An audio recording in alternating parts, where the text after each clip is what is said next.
Bismillahirrahmanirrahim. Güzel insanlar, aziz Allah'ın xeyri, bereketi, salamı, afiyeti sizin ve ailenizin üzerine olsun. Allah sizi Allah'tan başka kimseye mühtaç etmesin.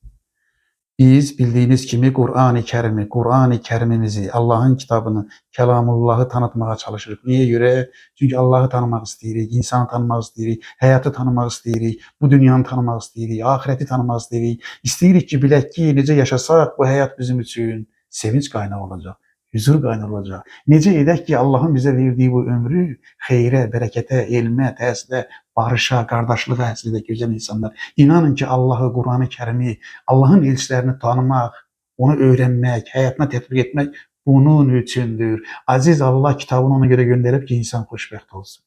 İnsan huzurlu yaşasın, doğru yaşasın, iki dünyalı olsun diye güzel insanlar. Eğer hatırlayırsan ben size Beled suresini tanıtmaya çalıştım. Beled suresi demiştim ki Kur'an-ı Kerim'in 90. ayet, 90. suresidir güzel insanlar. Orada Aziz Allah bu hayatı sert yokuş kimi tanıtmıştı. Eğer hatırlayırsınızsa, isteseniz o videoya bakabilirsiniz tekrar güzel insanlar. Bakmayanlar için deyirəm güzel insanlar. Yani orada Aziz Allah buyurmuştu ki hayat bir sert yokuştur. Sonra da insana buyurmuştu ki bu sert yokuşun ne olduğunu sen hardan bilirsen. Yani sert yokuşun, imtihanın ölçülerini müəyyən eden Allah'tır ey insan. Herkes imtihandadır demişti. Herkes her an imtihandadır. İmtihan insanı öğretmek, büyütmek içindir, güzel, seçmek içindir, güzel insanlar. Orada Aziz Allah buyurmuştu ki sert yokuşun birinci ölçüsü budur. Eğer hatırlayırsınızsa. Ne buyurmuştu Aziz Allah? Buyurmuştu ki sert yokuşun birinci ölçüsü budur ki bir, kölelikte olan bir boynu, kölelik boyundan azat eder insan. İkincisi buyurmuştu ki bir yetimin karnını doyurur. Üçüncüsü bir miskinin, hiçbir şeye imkan olmayan bir insana doyurur insan. Dördüncü buyurmuştur ki iman et, Allah'a iman et. Allah'a hiçbir şeye şerik koşma. Allah asla şerik koşmayı istemez güzel insanlar. Bunu reddedir. Tevhid inancına sahip ol. Allah'tan başka ilah yoktur. La ilahe illallah. Dünyanın en büyük ölçüsü budur. En büyük hayır bunun içindedir buyurmuş. Sonra buyurmuştu ki birbirinize sabrini tavsiye edin. Sonra da buyurmuştu ki birbirinize merhameti tavsiye edin. Hatırlıyorsunuz değil mi? Yani bunlar bak bu saydığım metleri yerine getiren insanlara deyir ki sen imtihandan geçeceksin. Ve o imtihandan geçenlere buyurmuştu ki demişti ki senin emel defterin sağından verilecek. Sen sağın halkısan. Sonra da hatırlayırsınız orada demiştim ki daha doğrusu Aziz Allah emel defteri sağından verilen insanın ahiretteki akıbetini sanki bugüne getirmiş ve insana demiş ki bak ona kadar sevinir. Bak ona kadar onun bütün hallarını bize tanıtmıştır ve size söz vermiştim ki aynı zamanda bu Beled suresi bize öğretir ki emel defteri soldan verilenler de var. Emel defterleri soldan verilen insanların ahiretteki akıbeti ne olacak? Bakın Aziz Allah o kaldığımız yerden devam etsem orada böyle buyurur güzel insanlar. Yani harda Beled suresinin Kur'an-ı Kerim'in 90. suresinin 19. ayetinde Aziz Allah buyurur ki Bismillahirrahmanirrahim. Ayelerimizi inkar edenler ise bak işte bak onlar, məhz onlar solun halkıdır. Emel defteri solundan verilenlerdir. Kimler? Allah'ın ayelerini inkar edenler. Küfüre girenler, Allah'ın ayelerini inkar edir, Allah'ı tanımır, Allah'ın buyurduğu için yaşamak istemiyor, Allah'la Allah'ın buyurduğu ölçülerle alaka kurmak istemiyor. Tevhid inancının içine girmek istemiyor.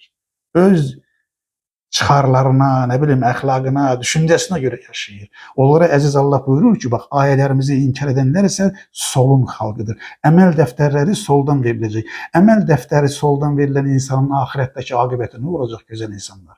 Orada yine biz bunun cevabını Kur'an-ı Kerim'in Hakka suresinde tapırıq. Başka surelerde de var. Hakka suresinde Uca Allah belə buyurur. Yani 69. suresidir Kur'an-ı Kerim'in Hakka suresi ve 52 ayeden ibarettir. Orada Uca Allah buyurur ki bize kimi tanıdır? Emel defteri soldan verilecek insan. Yani emel defterinin soldan verilmesinin sebebi de o insanın emelleridir, özüdür yani. Allah kimseye haksızlık etmez. Allah kimseye haksız etmez. Allah en bir adı el-hayirdir güzel insanlar. Allah el-hayir olan Allah'tır. Herkesin yaxşılığını isteyen Allah'tır. Ama insan səhv yola düşürsə, yanlış yola düşürsə, Allah'ın ayelerini inkar edirsə ve emel defterinin soldan verilmesine sebep olursa bunun məsuliyyəti insanın üzerinde değil. Allah insana ne buyurur? Buyurur ki ey insan mesuliyet de senindir, seçtiğin de senindir, seçim hakkı da senindir, seçtiğinin mesuliyet de senindir. Şimdi o emel defteri soldan verilen insanı bugüne getirir. Sanki geriye çekir. Bize deyir ki bak o insan böyle diyecek. Yani bize deyir ki ey insan bunları oku ve ibret al. Əsla ve əsla ahirette emel defteri soldan verilenlerden olma. Bakın ne diyecek o insan. 25. ayesini okuyacağım size. Hakka suresinin, Hakka suresi Kur'an-ı Kerim'in 69. ayesi. Orada Uca Allah buyurur ki Bismillahirrahmanirrahim. Kitabı yani emel defteri ona, özüne soldan verilene gelince ise o bile diyecektir. O insan ki emel defteri solundan verilecek, o insan diyecek, kaş mənə kitabım, emel defterim verilmeyeydi. Burada əziz Allah'ın vurguladığı şeyin biri budur ki, meselenin biri budur ki, o günün, o emel defterini soldan almağın ne kadar ağır bir gün olduğunu, ne kadar ağır bir iş olduğunu, ne kadar insanın psikoloji sarsıntı geçirdiğini bize gösterir. O insan deyir ki, kaş mənə kitabım, emel defterim verilmeyeydi. Hesabımın ne olduğunu da bilmeyeydim. Sonra ne deyir? Kaş onunla, yani neyle? Ölümümle iş biteydi deyir. Bak dikkat edin, o insan deyir ki, emel defteri soldan verilen insan deyir ki ya da diyecek ki, kaş ölümle bu hayat biteydi. Yani ne demiş olur? Demiş olur ki, kaş yeniden diriliş olmayaydı, hesap olmayaydı, hesap soruşulmayaydı, defter olmayaydı, Allah benden hesap soruşmayaydı, kaş ahiret olmayaydı, kaş cennet olmayaydı, cehennem olmayaydı demiş olur. Deyir, kaş hayat ölümle bitmiş olaydı. Bakın sonra ne diyecek o insan? Aziz Allah yine de Hakka suresinin 28. ayetinde buyurur ki o insan diyecek ki malım mənə xeyir vermedi. Yani adam bile düşünürmüş ki o ahiret yoktur ama olsa da benim servetim çok, malım çok, imkanım çok, ben bir şekilde onu kazanabilirim. Adam bile düşünürmüş.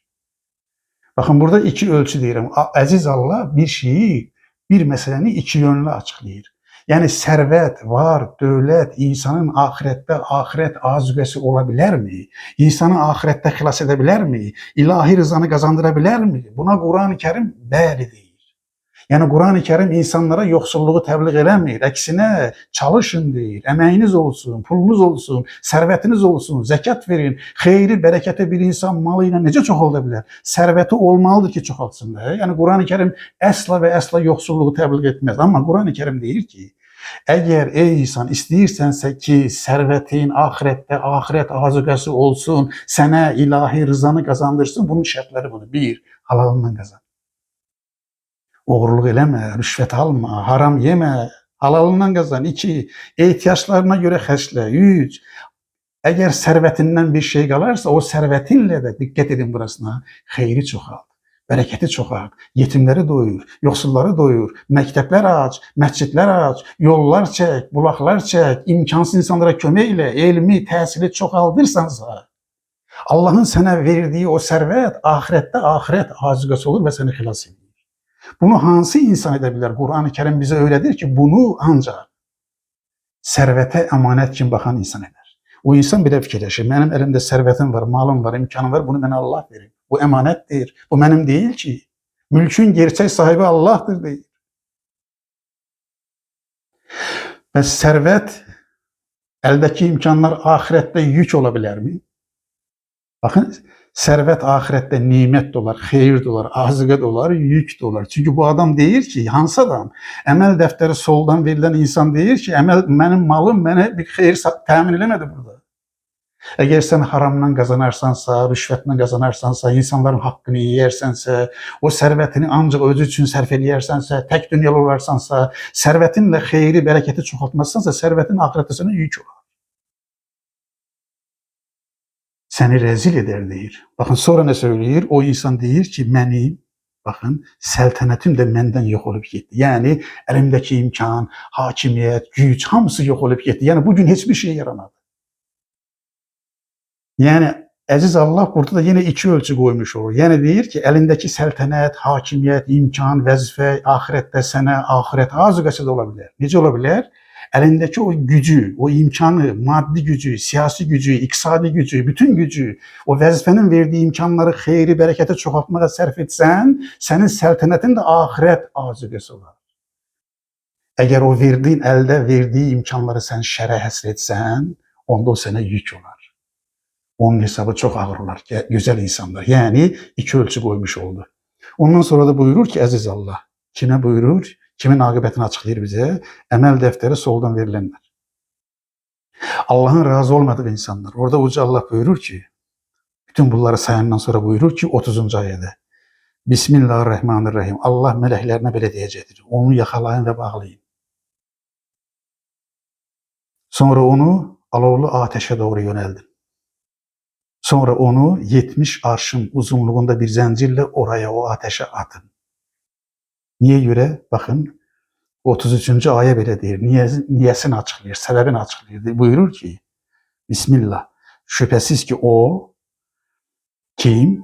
O emel defteri soldan verilen, o öz için yaşayan, bu dünyanı cennet hesap edeyen, hesap yoktur diyen, Allah yoktur diyen, ahirete inanmayan, servetini arzuya çevirmeyen insan değil ki. Şüphesiz ki o emel defteri soldan verilen uca Allah'a iman etmirdi. Yani uca Allah'a iman etmeyin ölçüsü nedir? Güzel insanlar, ben her zaman bir söz söylerim. Diyelim ki iman bir iddiadır. İddianızın ispata ihtiyacı var. İspatı nedir? O saydığım bentlerdir. Bir boyunduruğu kölelikten azat ettin mi?